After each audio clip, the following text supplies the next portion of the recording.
اسلام کی خدمت میں جس زمان میں اسلام پہ اٹیک ہوا اعلیٰ حضرت نے ڈیفنس کیا، اس کا جواب دیا۔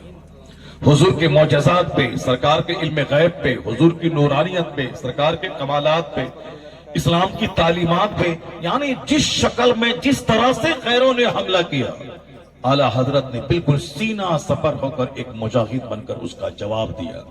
ایسا دندان شکن جواب دیا کہ وہ رضا کے نیزے کی مار ہے کہ عدو کے سینے میں غار ہے، کسے چارہ جوئی کا وار ہے کہ یہ وار وار سے پار ہے۔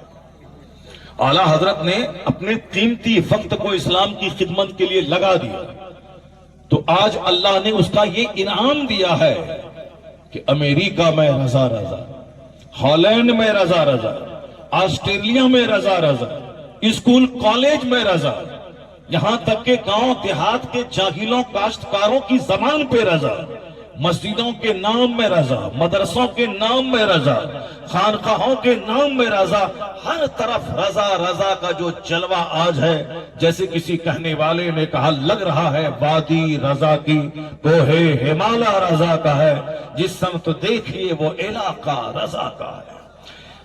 اعلیٰ حضرت نے دین کا کام کیا، اللہ نے اسے سوداگران سے اٹھا کے شہرت کے آسمان پہ پہنچا دیا، یہاں تک کہ آج 108 سال گزر گئے آپ کے وصال کے، لیکن جیسے جیسے وقت گزر رہا ہے ویسے ویسے اعلیٰ حضرت کی اس عظمت و عزت کا سورج خط نصف نہار پہ ایسا جگمگا رہا ہے کہ 108 سال کے بعد ایسا لگ رہا ہے کہ رضا کل وصال ان کا ہوا ہے، 100 سال سے زائد کا عرصہ گزر گیا، لیکن جیسے جیسے وقت گزر رہا ہے ویسے ویسے ان کے جاننے، پہچاننے اور محبت کرنے والوں کی تعداد میں اضافہ ہوتا جا رہا ہے۔ جو صرف کھائے گا، جو صرف سوئے گا، جو صرف واش روم جائے گا، جو صرف موبائل چلائے گا، جو صرف شراب پیے گا، جو صرف لڑکیوں دوسروں کی بہو بیٹی کو گلی کوچے میں جا کے تاک جھانک کر کے اپنی زندگی کو برباد کرنے کے لیے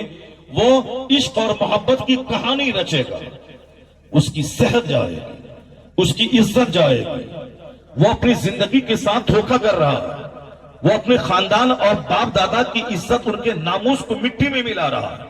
اس لیے یہ جلسہ آج کا آواز دے رہا ہے کہ زندگی کا ایک ایک منٹ قیمتی ہے، اس قیمتی لمحات کو فضول کاموں میں مت لگا دو، بلکہ محنت مشقت کر کے پڑھو لکھو، صحیح کام میں لگاؤ تاکہ دنیا میں عزت کی روزی ملے، اور اسی میں سے ٹائم نکال کے اللہ کی عبادت کرو تاکہ مرنے کے بعد اللہ کی جنت مل جائے۔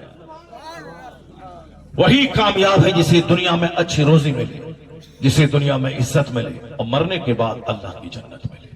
اس کے علاوہ جو بھی ہے وہ سب عبث ہے اور بیکار ہے، کسی لائق نہیں ہے۔ ذرا غور سے سنیے گا جو میں نے کیا کہا کہ ہر پیدا ہونے والے کو مر جانا، ہر پیدا ہونے والا مرنے کے لیے ہی پیدا ہوتا ہے، یعنی پیدا ہونے کا مطلب ہے مرنے کے لیے پیدا ہونا۔ اس کو آپ نہیں سمجھیں گے، ذرا اس کو اور ہائی لیول میں سمجھیے۔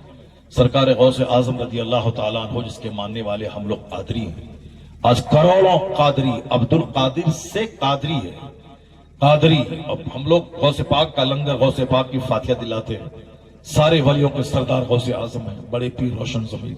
مصیبت میں ہم لوگ پڑھتے ہیں، ماں باپ کو یاد ہے تو ماں باپ بعد میں پہنچتے ہیں، غوث اعظم پہلے پہنچ جاتے ہیں۔ غوث اعظم مطلب سب سے بڑے مددگار، سب سے بڑے مددگار کا مطلب اللہ کے بعد، رسول پاک کے بعد جتنے اولیاء صالحین ہیں سب میں ایک بڑی ذات غوث اعظم کی۔ غوث اعظم تقریر کر رہے تھے، 70 ہزار کا مجمع ہوتا تھا۔ غوث اعظم رضی اللہ تعالیٰ عنہ مقرر تھے، تقریر کرتے تھے۔ آج کل اگر کوئی گملا لہر دگا گاؤں دیہات میں کوئی جاہل پیر آ کے بولے کہ نہیں ملا جی تقریر کرتا ہے، پیر صاحب تو بالکل گھونگھٹ ڈال کے بیٹھے رہتے ہیں اور پیر صاحب تقریر نہیں کرتے، وہ اپنے وقت کا سب سے بڑا جھوٹا ہے۔ ان سے کہا جائے کہ تمہارا پیر بڑا ہے یا غوث اعظم بڑے ہیں؟ غوث اعظم تو سارے پیروں کے سردار ہیں، اور وہ تو اتنے زبردست خطیب تھے کہ 70 ہزار کے مجمع کو خطاب کرتے تھے۔ 70 ہزار کا مجمع، آج تو 70 ہزار کا مجمع سے بریلی کے عرس میں ہوتا ہے اور کہیں کہیں دیکھنے کو ملتا ہے، لیکن اعلیٰ غوث اعظم ہفتے میں 2 بار آپ کا ممبر عیدگاہ پہ بچتا تھا، لگتا تھا اور 70,000 کے مجمع کو خطاب کرتے تھے. 400 مولانا دوات اور قلم لے کے غوث اعظم کی تقریر کو نوٹ کرنے کے لیے بیٹھتے تھے. 400 مولانا، جتنے لوگ سامنے موجود ہیں، جو 500 یا 1000 لوگ ہوں گے، تو 400 مولانا دوات اور قلم لے کے غوث پاک کی تقریر کو نوٹ کرنے کے لیے بیٹھتے تھے. آج غوث پاک کی تقریر کتاب کی شکل میں آدھی موجود ہے جو وہ خطاب کرتے تھے. کتنی لاشیں آپ کی محفل سے نکل جاتی تھی. لوگ اپنے سر کے بال نوچنے لگتے تھے، اپنے کپڑے پھاڑنے لگتے تھے، جنگل کی طرف بھاگ جاتے تھے. خطابت سے اسلام کو ایسی زندگی ملی کہ جو اسلام کی کشتی ڈوبنے والی تھی، غوث اعظم کی محنتوں سے وہ کشتی کنارے لگ گئی اور اسلام کو ایسی نئی زندگی. سرشار وہ ہمیشہ غلام بن کے نہیں، مغلوب بن کے نہیں، وہ ہمیشہ غالب بن کے رہتا ہے. یہ کوالٹیز مسلمانوں کی ہے. نبی سے پیار ماں باپ سے زیادہ، اولاد سے زیادہ، اپنی جان سے زیادہ ہو، تب وہ بندہ دنیا میں کچھ کر پائے گا. تو پھر بچہ مرے وہ مصطفیٰ کو دیکھے گا، بچے کو نہیں دیکھے گا. جیسے مدینے کے ایک خاتون، ان کے 4 جوان بیٹے شہید ہو گئے میدان بدر. ان کا اپنا شوہر شہید ہو گیا. جب اسے پتا چلا کہ حضور شہید ہو گئے ہیں، یہ شہادت کی خبر جھوٹی کافروں نے پھیلا دی، تو وہ دیوانہ وار اپنے گھر سے نکلی اور کہنے لگی بتاؤ مصطفیٰ کیسے ہے. کہنے والا کہا تیرے شوہر شہید ہو گئے. کہا انا للہ و انا الیہ راجعون، بتاؤ مصطفیٰ کیسے ہے. کہا تیرا بڑا بیٹا شہید ہو گیا. کہا انا للہ، بتاؤ میرے نبی کیسے ہے. 4 جوان بیٹوں کی شہادت کی بات بتائی گئی، مگر اس کے باوجود آپ ہلی نہیں، بلکہ حضور کے بارے میں جب خبر ملی کہ سرکار صحیح سالم ہے، زندہ ہے، شہادت کی خبر غلط کافروں نے پھیلا دی ہے. میدان احد میں جا کے جب سرکار کا دیدار کر لیا تو کہتی ہے سرکار کل مصیبت بعدک جلل، میرا شوہر میرے بچے شہید ہو گئے اور آپ صحیح سالم ہے، میری ساری مصیبتیں ہیج ہے. آج دولت کی محبت نے مجھ کو برباد کر دیا، بچوں کی محبت نے مجھ کو تباہ کر دیا، بیوی کی محبت نے مجھ کو تباہ کیا، عورتوں کی محبت نے مجھ کو برباد کر دیا. دنیا میں ہمیشہ زندہ رہنے کے لیے کوئی نہیں پیدا ہوا ہے. اب ذرا دیکھیے سرکار غوث اعظم نے حیات اور موت کا فلسفہ کیا بتایا. غوث اعظم بڑے پیر 4 شادیاں آپ نے کی تھی، 49 اولاد آپ کو ہوئی تھی، 49 اولاد. لیکن کبھی اولاد کی روزی کے سلسلے میں آپ کا چہرہ میلا نہیں ہوا، کبھی اولاد کی روزی کے سلسلے میں آپ فکر مند نہیں ہوئے. جس طرح آج کل ہم لوگ پیسے اور روزی کے لیے لالائیت رہتے ہیں، جیسے کہ کوئی روزی دینے والا ہے ہی نہیں، یہ اپنی محنت سے روزی کماتا ہے، جبکہ روزی دینے والا اللہ ہے. اللہ فرماتا ہے قرآن میں لا تقتلوا اولادکم خشیۃ املاق، غریبی کے ڈر سے بچوں کو قتل مت کرو، میں تجھے بھی روزی دیتا ہوں، تیرے بچوں کو بھی روزی دوں گا. جس کے پاس 1 بچہ ہے وہ اس کو بھی روزی دیتا ہے، جس کے پاس 10 بچے اللہ اس کو بھی روزی دیتا ہے. حضرت انس رضی اللہ تعالیٰ عنہ کو اللہ نے 100 بیٹے عطا کیے، 100 بیٹے، چونکہ وہ حضور کی خدمت کرتے تھے. حضور نے دعا دی، دعا کا یہ رزلٹ نکلا کہ 100 بیٹے اللہ نے آپ کو دی. جب ایک باپ بیٹھتا ہوگا اور 100 بیٹے ان کے ارد گرد ہوتے ہوں گے، کیسا لگتا ہوگا؟ جیسے ایک سورج ہے جو چاند ہے ستاروں کی جھرمٹ میں ہو. ایک باپ، پہلے کثرت اولاد پہ لوگ ناز کرتے تھے. جس طرح آقا علیہ السلام کے والد گرامی 10 بھائیوں سے تھے، آپ کے دادا وہ بھی 10 11 12 بھائیوں سے تھے. اس پہلے 10 12 ہم لوگ خود 5 بھائی ہم لوگ ہیں، ہم 6 بہنیں ہماری ہیں، لیکن آج ہم 2 ہمارے 2، ہم 2 ہمارے 2. اس قدر روزی کے بارے میں ڈرا دیا گیا ہے. زیادہ بچے ہوں گے تو پڑھاؤ گے کیسے، زیادہ بچے ہوں گے تو کھلاؤ گے کیسے. یہ مغربی تہذیب، مغرب کے لوگوں نے، ویسٹرن کنٹریز، امریکہ، یورپ کے لوگوں نے ایمان لوٹنے کا جتنا پلان بنایا ہے، چاہے فلمی تہذیب ہو، چاہے زیادہ دولت جمع کرنے کی تہذیب ہو، یا لگزریس لائف گزارنے والا کلچر ہو، اسی میں سے ایک کلچر یہ بھی ہے کہ یعنی روزی کے تعلق سے ڈرانا. زیادہ اولاد پیدا مت کرو ورنہ کہاں سے کھلاؤ گے. اور کافر تو ڈر ہی گئے، دیکھا دیکھی مسلمان بھی ڈر رہے ہیں. یا نہیں زیادہ بچے پیدا ہوئے تو کہاں سے کھلائیں گے؟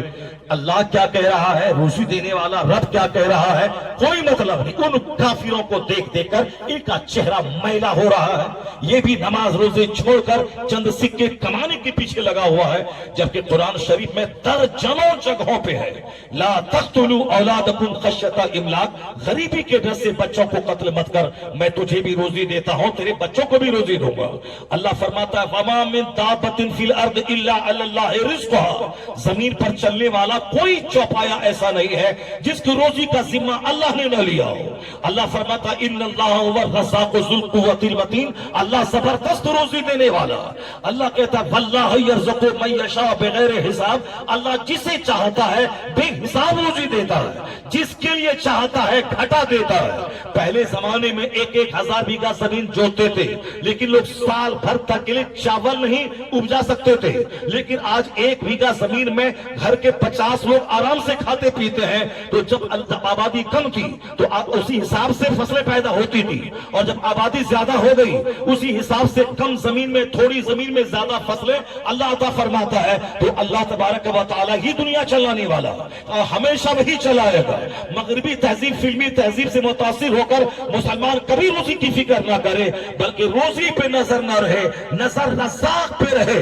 اور بزرگوں نے کہا ہے دولت مند بننے کا یہ سب سے بڑا طریقہ ہے جو تیرے پاس موجود ہے اس سے زیادہ بھروسہ اس پر کر جو خدا کے پاس موجود ہے۔ تو اگر تو ایسا اعتماد پیدا کیا تو اللہ وہاں سے روزی دے گا جہاں سے بندہ سوچ نہیں سکتا۔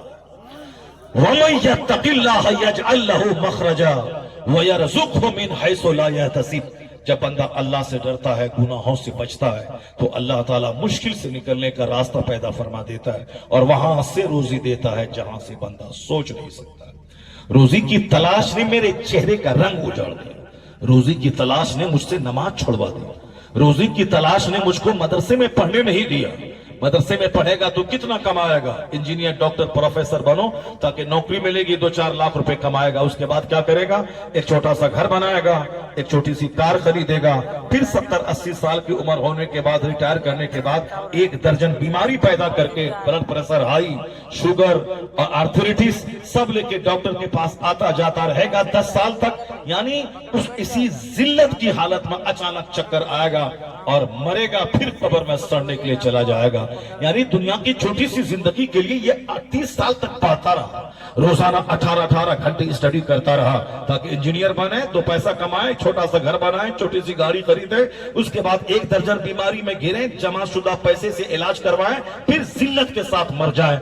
زندگی میں کبھی سجدے کی لذت اس کو نہیں ملی، مسجد میں 1 گھنٹہ بیٹھ کر 1000 درود پڑھنے کی توفیق نہیں ملی، قرآن پاک کو رمضان میں 5 ختم کرنے کی توفیق نہیں ملی، ہائے ہائے مارے مارے پھرتا رہا، اور پھر ایک لا حاصل، یوز لیس، ارتھہین، بیکار سی زندگی گزار کے ذلت کی موت مر گیا اور ہمیشہ جہنم کی آگ میں جلنے کے لیے چلا گیا۔ سرکار غوث اعظم کا صرف لنگر مت کھائیں، ان کی زندگی سے جو نور مل رہا اس کو ایکسپٹ کریں۔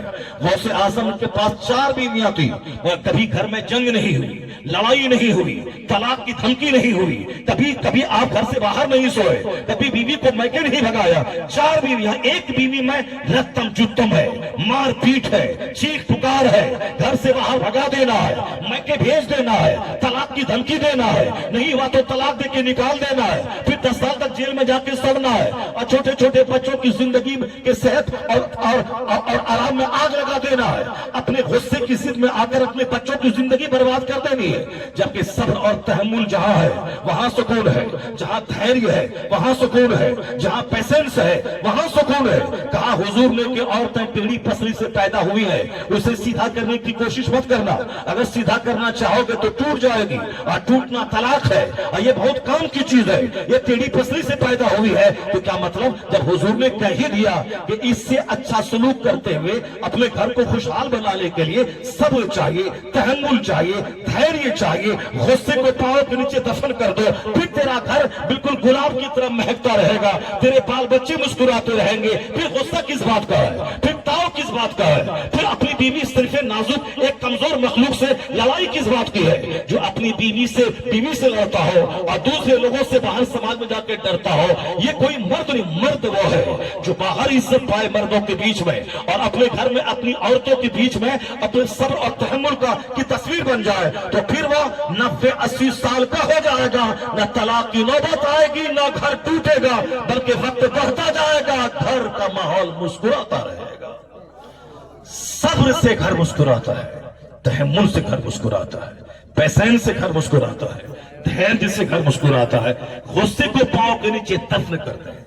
آقا علیہ السلام کے پاس ایک شخص آیا، کہا سرکار اوصنی یا رسول اللہ، ایڈوائز می، مجھے ان کو وصیت کیجیے، نصیحت کیجیے۔ حضور نے کہا لا تغضب، غصہ مت کرنا۔ پھر دوبارہ گھوم کے کہا اوصنی، مجھ کو سمجھائیے۔ حضور نے پھر کہا لا تغضب، غصہ مت کرنا۔ پھر وہ گھوم کے آیا، تیسری بار کہا حضور اوصنی، مجھ کو وصیت سمجھائیے۔ حضور نے پھر کہا لا تغضب، غصہ مت کرنا۔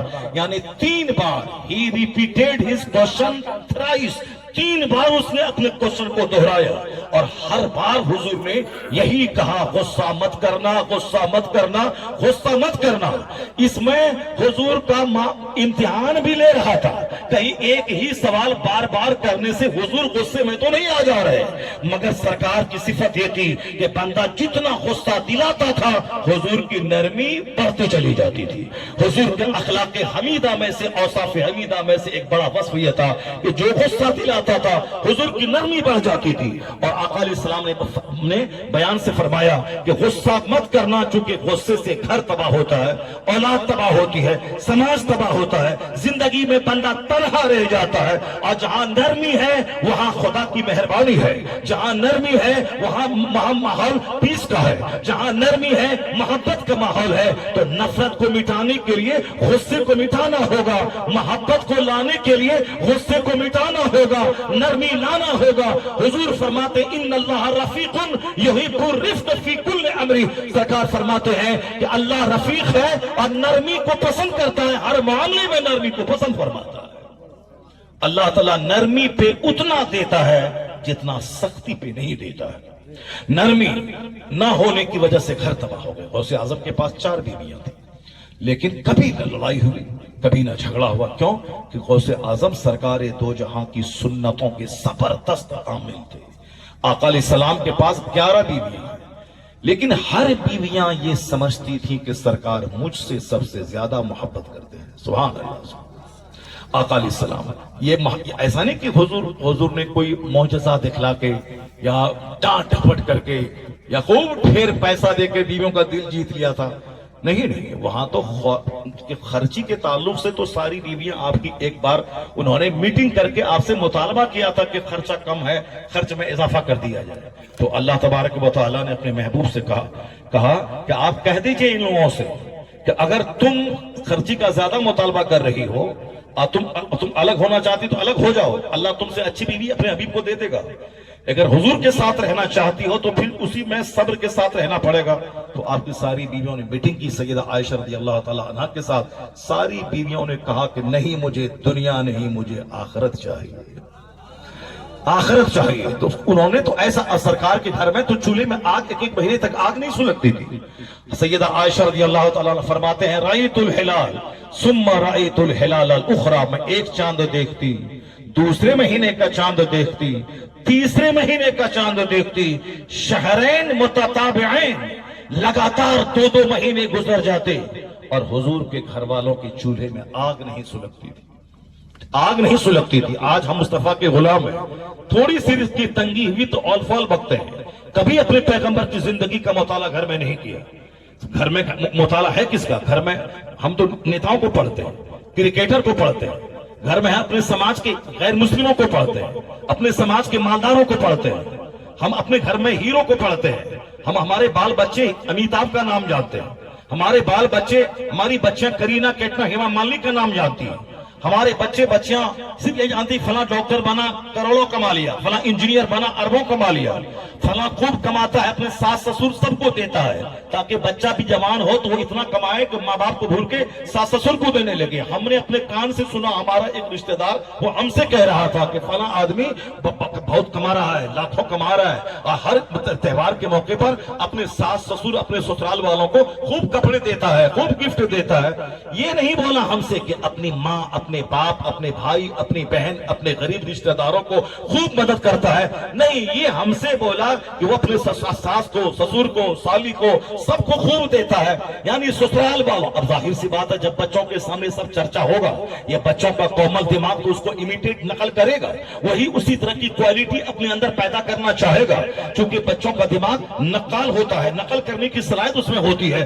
اس لیے بال بچوں کے سامنے ہم نے کبھی حضور کی سیرت بیان کی، سرکار کا بچپن بیان کیا، سرکار کی جوانی بیان کی، آقا علیہ السلام گھر میں کیسے رہتے تھے بیان کیا. یہ تقریر میں کبھی کبھار 2 4 10 سال کے بعد آئے کوئی مولانا صاحب ایک چیپٹر تھوڑا سا بول دیا، سن لیے. ہر ماں باپ پہ لازم ہے کہ سرکار کی سیرت روزانہ 5 منٹ صحیح اپنے گھر میں اپنے بچوں اور بیوی کے سامنے بیان کرے، تاکہ ہمارے گھر میں سب سے زیادہ چرچا اگر حضور کا ہوگا تو بال بچے گھر والوں کو سب سے زیادہ محبت حضور سے ہو جائے گی، اور وہ حضور کی نقل، حضور کی پیروی کرنا چاہیں گے. اور حضور کی پیروی اگر ہو گئی تو سمجھ جائیں کہ دنیا کی ایک کامیاب لائف اور مرنے کے بعد ایک زبردست کامیاب زندگی، چونکہ دونوں جہان کی بھلائی کا راز مصطفیٰ جان رحمت کی غلامی اور پیروی میں اللہ نے رکھ دیا ہے. جیسے کسی نے کہا کہ کی محمد سے وفاتوں نے تو ہم تیرے ہیں، یہ جہاں چیز ہے کیا لوح و قلم تیرے. یہ دنیا کیا چیز ہے، آخرت تمہاری، لوح و قلم تمہارے ہے. اس لیے اپنے گھروں میں نہ چرچا ہو کبھی امیتابھ کا، نہ چرچا ہو کبھی کسی کرینا کیٹرینا کا، نہ چرچا ہو کسی دھونی کا، نہ چرچا ہو کسی سچن تندولکر کا. کھلاڑی کا تذکرہ کریں گے تو بچہ تو کھلاڑی بنے گا. کسی ناچنے والی کا تذکرہ کریں گے تو آپ کی بچی تو اپنا نقاب بیگ میں رکھنے کے بعد کافروں کے ساتھ بھاگے گی. اگر کسی لچے لفنگے فلم میں ناچنے والے کا چرچا گھر میں کریں گے تو آپ کا بچہ تو سارے ماں باپ کی ناک کٹوا کے غیروں کے ساتھ بھاگے گا. لیکن اگر مصطفیٰ کا چرچا کیے اور اگر اس آپ کی بیٹی کے سامنے کوئی آفر کیا کہ ہم 1 کروڑ دیں گے تو اپنا ایمان بیچ کے میرے ساتھ آ جاؤ، مجھے یقین کامل حاصل ہے کہ آپ کی بیٹی یہی کہے گی میں ساری زندگی کنواری رہ جاؤں گی مگر ایمان کا سودا نہیں کروں گی. اگر ہمارے بیٹے کو کوئی غیر مسلم خاتون اگر آفر دے کہ میں خوبصورت ہوں اور تو اپنا ایمان بیچ کر اگر تو چاہتا ہے کہ مجھ کو لے، ایمان کا سودا کرنا پڑے گا، تو اپنے بچوں کو مصطفیٰ کا پیار اتنا اس کے دل میں ڈال دے، اتنی محبت پیدا کر دے، اس قدر اسلام اس کے دل میں پلا دے، یہ کہے اس کو تمہارے چہرے پہ میں تھوک دوں گا، ساری زندگی تمہارا رہ جاؤں گا مگر میں ایمان کا سودا نہیں کروں گا. دنیا میں زندہ کتنے دن تک رہوں گا؟ 70-80 سال، وہ 1 سیکنڈ ہے اللہ کے نزدیک. مگر جہاں سدا رہنا ہے، جہاں ہمیشہ والی عزت ملے گی، وہ تو جنت کی اور آخرت کی ہے. اس قدر بچوں کی گٹھی میں جنت کی بات، آخرت کی بات، مصطفیٰ کی محبت کی بات پھیلا دے کہ سونے کی دیوار، مٹی کی دیوار دونوں آپ کے بچوں کے نزدیک برابر ہو جائے. چونکہ آپ نے اپنے بچوں کو صرف دنیا کی بات بتائی، آپ نے اپنے بچوں کے سامنے صرف مکان کا چرچا کیا، آپ نے اپنے بچوں کے سامنے صرف دولتوں کا چرچا کیا. اس لیے آپ کے بچے دولتوں کی حریص ہو گئے، اس لیے آپ کے بچے مکان بنانے کو فخر سمجھنے لگے، اس لیے آپ کے بچے فارچونر اور انووا کرسٹا خریدنے کو زندگی کی معراج سمجھنے لگے، اس لیے آپ کے بچے نوکری مل جانے کو زندگی کی معراج سمجھنے لگے. اور پھر وہ 2-4 بچے کے بعد ہی ایبورشن کروانا شروع کیا تاکہ نہ بچے زیادہ پیدا ہو، نہ زیادہ روزی روٹی کی تلاش میں ہمیں رہنا پڑے. سرکار غوث اعظم نے اپنے کیریکٹر سے بتا دیا کہ 4 بیویاں کیسے اتحاد سے رہتی ہیں اور 49 اولاد کی موجودگی میں نہ کبھی چہرہ میلا ہوا، نہ کبھی رزق کی تلاش میں ایک وقت کی جماعت کی نماز آپ کی چھوٹی. غوث اعظم سے پوچھا جائے حضور 4 بیویاں 49 اولاد پھر بھی یہ ہری بھری زندگی، اس کا راز کیا ہے؟ غوث اعظم کا جواب ہوگا وَمَن يَتَوَكَّلْ عَلَى اللَّهِ فَهُوَ حَسْبُهُ، جو اللہ پہ بھروسہ کرتا ہے اللہ اس کے لیے کافی ہو جاتا ہے.